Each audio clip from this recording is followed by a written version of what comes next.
अगर ये जानना चाहो कोई कैसे बिखरता है, बिखर कर कैसे जीता है। चमन में तुम चले जाना, खिजा के सर्द मौसम में, वहां पत्तों को देखो तुम। या फिर एक आईना ले लो, तो उसे पत्थर पे दे मारो। अगर मुश्किल हो ये भी तो एक फूल ले लेना, हवा के दोष पर रखना, तो फिर तुम जान जाओगे कोई कैसे बिखरता है।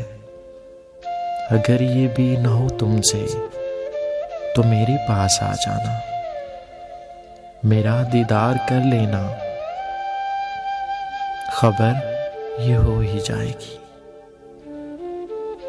खबर ये हो ही जाएगी कोई कैसे बिखरता है, बिखर कर कैसे जीता है। अगर ये जानना चाहो कोई कैसे बिखरता है, बिखर कर कैसे जीता है,